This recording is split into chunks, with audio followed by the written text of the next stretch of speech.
So look, bro, I was on YouTube and guess what I came across?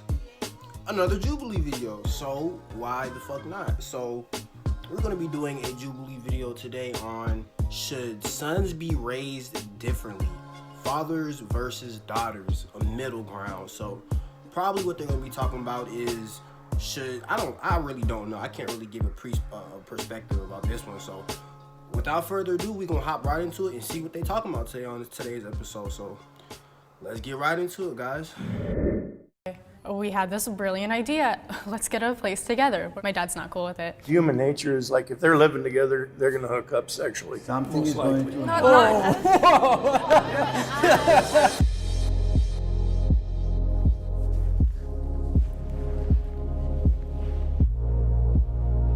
My name is Rihanna. I'm 20 years old. I'm Gabriella. I'm 20 years old. My name is Lali. I'm 14. And I'm really excited to have this conversation with my dad today. I'm pretty excited to talk to my dad about certain things, deep conversations. I feel a little bit nervous to talk to my dad today. My relationship with my dad is good. We've been through a lot of stuff together. He raised me on his own with no mom. So that has definitely built us stronger together. My name is Benjamin, and I'm the father of one beautiful and infinitely talented and loving 14-year-old young lady. My name is Mike. I'm a father of 3 girls. Hi, my name is Brian. I'm a father of 2. Once you became a dad, what was your biggest lesson? That it's the true meaning of our existence. That's the thing I wanted most in my entire life, is to be a father. And it's everything I've ever expected.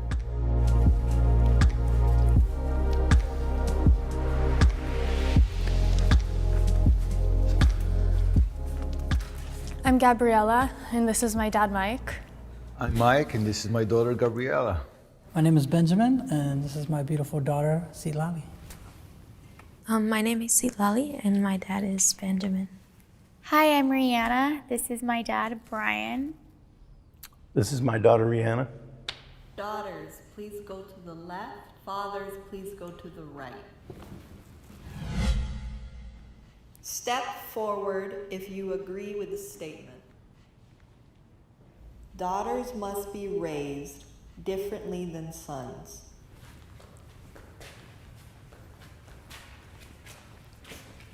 It's not so much because of them, but because of the society we live in. But I know if I had a 14-year-old boy and I wanted to send him out to the corner store, I would feel pretty confident in doing that. But for my daughter, it's a different situation, and it's not her fault. It's because of society, like I said. I agree. Where I have to be more careful. She's very strong and capable of, defending herself in a lot of ways, but at the end of the day... she's not as big and strong as a dude. Yeah, and I'm gonna worry about that. So because of that, I feel I have to be more protective of her. I agree. And defend her. I agree. It's exactly the same thing. So with this premise in mind, this is a perfect example. So basically he was talking about, okay, having a son is basically making it easier and making sure that, okay, if I have a son, it's going to be less likely that he's going to get abducted, he's going to get messed with because, he's a boy versus a girl. You send a girl to the corner store to get some milk or something, she might not come back. Somebody might abduct her depending on how good your daughter looked versus a boy, whatever he looked like, nobody really going to pay him no mind. So I get that premise, so let's keep watching. So I don't have a son. I only have daughters. But if I had a son, I don't think I would raise him any differently. The type of scenario that you're talking about, I completely agree. But I think this world is dangerous for both male and female. One time I was in the 8th grade, and I guess I didn't tell my dad I was going to City Walk with my friends, and I didn't come home till like midnight or 11 p.m., and the cops were like all over my block. I dialed 911. I said, hey, my daughter's gone. I don't know where she's at. Yeah. She doesn't answer her phone. If it was my brother, because he's 3 years older than me, so at the time I was like 14, he'd be 17, my dad would be like, whatever. If he calls me, he calls me. But if it's me, it'd be like, oh my God, my daughter's missing. I think he can be a little overprotective when it comes to like having friends that are guys. I think he assumes a lot, and I think he should just assume the best, not the worst. Me too. Just a cool friendship. There are no guy friends. No, I'm just kidding. I wouldn't let any boys in our apartment in Burbank, especially not in your bedroom, you know. Yeah, my best friend is a boy. We're very, very, very close. And we're both in between housing situations right now for when we go back to college. We had this brilliant idea. Let's get a place together. We're best friends. We hang out 24/7. My dad's not cool with it. I'm just not going to challenge it because no reason to. Why aren't you cool with it, if you don't mind me asking? Because I think there's a place and a time for everything, and I don't think that I'm ready for her to move in with a guy that I don't know. And you know, human nature is like if they're living together, they're going to hook up sexually. Something most is going likely. to That's just my thing. It's funny with this statement because that's 95% true. If you have a boy best friend, a female best friend, and you are going to live with them, 9 times out of 10, you might have sexual encounters with that person. Like, let's be real, guys. Like, you with your best friend, female best friend, you know, for however long. It's not all the time that this happens, but most times, you know, you living with your female best friend, y'all get lit one night, and then y'all just say fuck it, and then y'all just you just can't take that shit back. So I understand what he's saying with that, but let's keep going. It just would never happen between, like, there's no way ever. Can I ask you this? Let's say you're 20, right? 20 years old. Mm-hmm. Say you had a 20-year-old son, and he was in a living situation where he wanted to have a female roommate. I think the Would you let answer. him? I think the answer is obvious, okay? Because as you said, now I'm gonna go back to agreeing with you that you have to treat it a little differently. But I think if I had a son and he was 20 and he would want to live with a girl, I wouldn't have any objection. But would you find it weird if you had a son and he was 20 and he wanted to live with a girl and there was nothing romantic there at all? No, I wouldn't find it weird. I know how guys are. You know, when they're young, they got a lot of testosterone. And girls like to tease. It's dangerous for chicks. I mean, they got to really watch their step. But what if we're just sitting down and we look good? Is that still teasing someone? It can be. It depends on what you're doing. But I feel like girls don't even try doing it intentional. Sometimes people are just good at looking. If you raise them equally, then they'll learn and grow up to see each other as equals instead of like having like misogyny and stuff like that.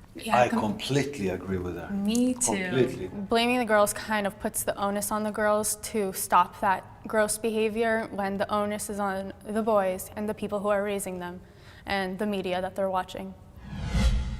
What would you say is the biggest challenge for you two? Probably something like communication, him just understanding how I feel and sometimes that I don't agree with things that he thinks. Recently, I decided I wanted to live with my mom because I just get a lot of intense anxiety around him and it might be a little awkward.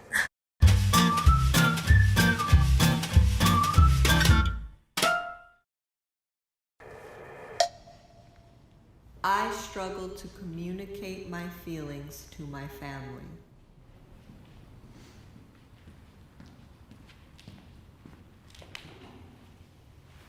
A lot of the times, I just don't know how my dad will react to some of my feelings, and I don't like for him to see me upset because I know it upsets him a lot.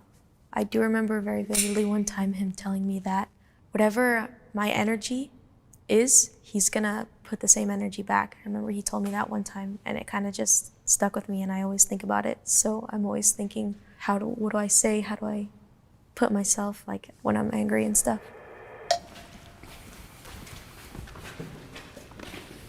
I feel that I've been a very open father and understanding, and I try to let her know that I'm not going to judge her. I'm not here to judge her. I'm here to help her. I definitely feel that she doesn't feel comfortable expressing herself to me fully, and it's so strange, you know, because we grew up so close. Like we were together all the time. I feel like when she became a teenager, it was like all that changed.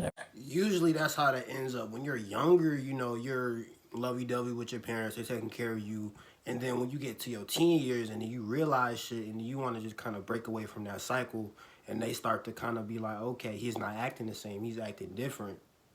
So I understand, it's just a part of life, guys. It's a part of the process, bro. But along with that process, you have to go through it and you have to learn from it, basically. So that's basically what he's talking about with this subject, so. Everything, it was like an alternate universe. Like, what is this? What is going on? You just have to give her some space. Definitely. I don't know. I guess it scares me a lot to disappoint him. That makes sense, but just know that you're never gonna disappoint me. Like, nothing you do will ever disappoint me. I love you infinitely for who you are, and I accept you fully for who you are. I love you unconditionally, okay? Sorry. It's okay, love. It's okay. I like how he's a kind and respectful father. Like, he's taking her into consideration what she likes and isn't just like downplaying it. He's considering she isn't ready to, to share her feelings yet, but he's always open for her to come to him in case she needs him. That's what their fathers do, basically, bro. That's what I like to hear. But this is good. This is good. I like hearing this. Yeah, it's totally okay. You don't disappoint me. You never will. I didn't really have my mom to run to when I started my period, like all the girl things, literally. Like, yeah, I see my mom here and there, but my dad took custody of me at such a young age, so that made us like have a really strong relationship. He's also like my best friend. I tell him everything. I tell him who I'm dating, this and that. And the cool thing is about him is like dads could be like, don't do this, don't do that. But if anything, he just gives me really good advice. That's really sweet. She hides about 20% of stuff from me, and I hide about 20% from her. She doesn't tell me everything because I don't want to know too much, So I went through a lot of mental health stuff and physical health stuff in the last 2 years. When I was 18, I wasn't ready to say anything to anybody. I'm a very private person, and my dad is too, so he understands. And he never pried, and he never asked too many questions. And I like to keep everything that was going on to myself, because otherwise it felt like I was including more people into my problem. And the second time was kind of when it hit me, like, I can't do this alone. And I need my biggest support system to be there for me. And it's always going to be my parents, especially my dad. We went through this together. I mean, she had to go through this. I was there just to support her, and so was her mom. But it definitely made our relationship so much stronger.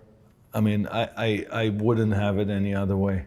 Nobody wants to be vulnerable in front of their family, but if you're vulnerable, if you get sick, your kids are there to take care of you. My health broke down. I'm on kidney dialysis. She takes me to dialysis 3 times a week. She feeds me. I just go, Rihanna, I'm hungry. I feel like my dad takes care of me by paying my rent, paying my car insurance, getting me anything I need. So the least I could do for him when his health isn't good is take care of him. So my grandpa died 5 years ago. My dad went to go be in Israel, say goodbye to his dad, spend time with his family. But my dad was there for a month, and we didn't see him for that month. And I realized a couple years later that he went so he wouldn't have to grieve in front of us. It just made me sad that he felt like he couldn't do that, and now I understand why. I know that I'm the backbone of the family, and and I'm the only man of the house, so I wouldn't want to see myself breaking down in front of any one of my family. I don't think there was a situation that I needed to, but I wouldn't think that I'd be comfortable opening up that much. I feel similar. I feel like I have to be strong just because I can't show her what I'm going through, because then I'm kind of putting her through it, similar to what you said. Just recently she made a big decision.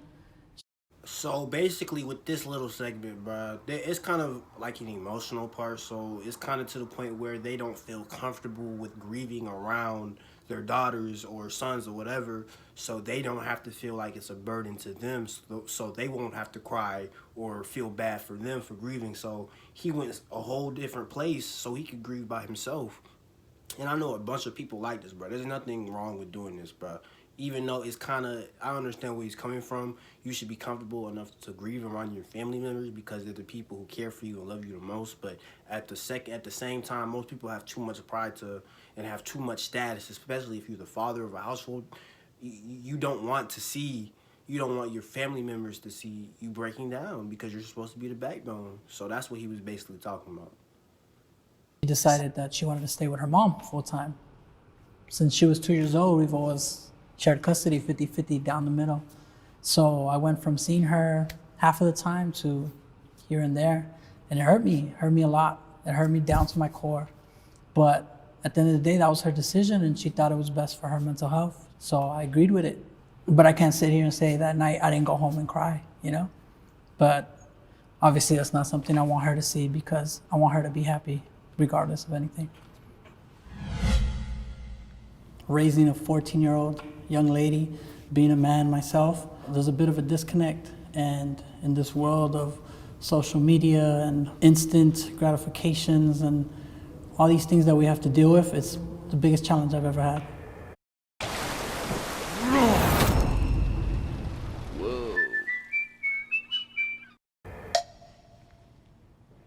I have had moments I felt like I failed my family.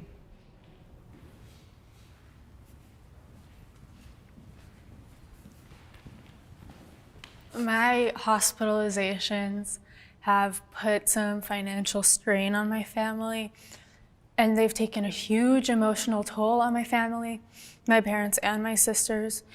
And the first time it was like, yeah, this is horrible, but we have to get through it. And the second time, I just kept saying to myself, I can't believe I let this happen again. I can't believe I'm back here, and I can't believe I'm doing this to my family all over again. I'm really insecure about things that I do and just myself in general. So I constantly feel like I'm such a disappointment to especially my dad.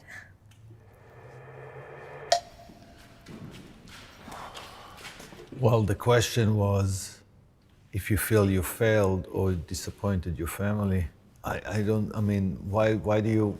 I don't why do think you I hold- disappointed you. I don't get this. Like, you can't disappoint your family unless you do something just so crazy. But if you're trying to make an effort, you're trying to change your life for the better, you aren't disappointing anybody. You may make them feel a little sad or mad, not mad, but might make them feel sad because you're making a decision that could potentially make them feel some type of way, but it's best for you. And they agree with it because they're your family and they want to make sure it's best for you. So I don't understand why they would say, "Oh, we're disappointing to you."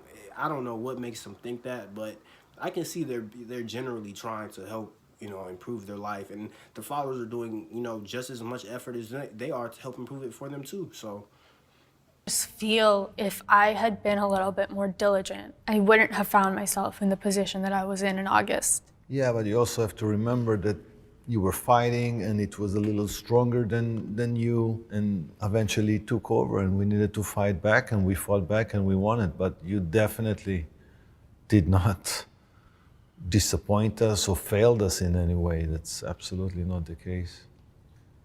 My angel. I tried to get her, through my lawyer, and the judge just blew me away. And last thing I told the judge was, the police told me a long time ago, if they keep coming out, somebody's going to go to jail. And they had been out between her and her mother having fist fights, and she was just a kid. I really just needed to get out of that situation. It was just bad for me health-wise to be with my mom. I mean, I love her. She's my mom. We're okay now because we're away. Because you're apart. Because we're apart. But living with her is a different story. When you live with someone, it's different. My dad, at the time, it was such a coincidence because I was like, I just need to get out of here. She hit me in my face at that moment. I had a bloody nose. And my dad, specifically that time, got off work like 3 hours early. And he opened the door and he saw me and she went to jail. And ever since he's had custody of me. Wow. I think I probably should have sat down and failed your family because in some ways I do feel that I did fail you. And in the way that I failed you was setting those expectations on you. When she was born, I wanted her to be so perfect. I put her in gymnastics. I taught her multiple languages. She was in a very specific school that she went to. And I feel like... And it's crazy to say this, but usually when you try to shape the person that you're trying to raise, they don't end up how you come out. Like, you try and train them in sports or something else and they don't want to do that later down in life. That's definitely what ends up happening, bro. And you think your whole perspective on it changes. It's crazy, bro. Me having those thoughts and those ideas of what a perfect daughter would be. Put too much pressure. Definitely. And at the end of the day, that's my fault. So I understand why she feels the way you do, but I'm sorry. I apologize to you for ever putting those expectations on you. You're great just the way you are. And I'm just happy that we're here, we're having this moment. You know, I told my dad that we were doing this video. He had no idea what was going on, and I'm just grateful that he trusted me enough to just come, no questions asked. If it wasn't for you, I would not be the strong person I am, the outspoken person I am, or the opinionated person I am. I wouldn't have zero tolerance for bullshit, and it's all because of you that I'm able to live my life in the strongest way I possibly can. I'm going to repeat something you said because I found it beautiful and I completely agree with you, but there's nothing in this world that you could ever do that would disappoint me. What I feel towards you and your sisters is just endless love, and nothing can ever change that. I just want to say that I'm thankful that I have a dad that loves me unconditionally and obviously saved me from an abusive relationship with my mother, because if I didn't have a dad and I was living with my mother, I don't know where I would be right now. So I'm happy and thankful I have him. She's a lovely kid, and she's actually my caregiver, you know. Right now she's not working, and she runs all my errands. She takes me everywhere I want to go and does everything for me. So I'm very proud to have her as a daughter. I guess I feel like you kind of made me strong. So thank you a lot for that. And I love you a lot too.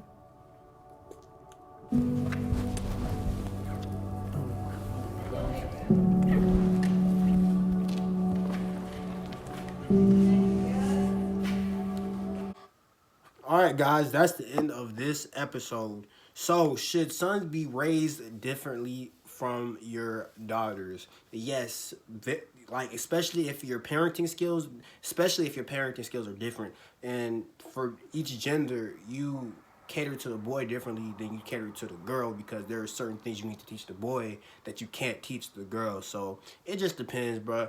Different parenting strategies, different ways of looking at it. So that's the end of this day's episode, guys. Make sure you like the video, drop down a comment down below, let me know what type of reactions you want me to do, and I'll be back at you guys with another banger video. Peace out.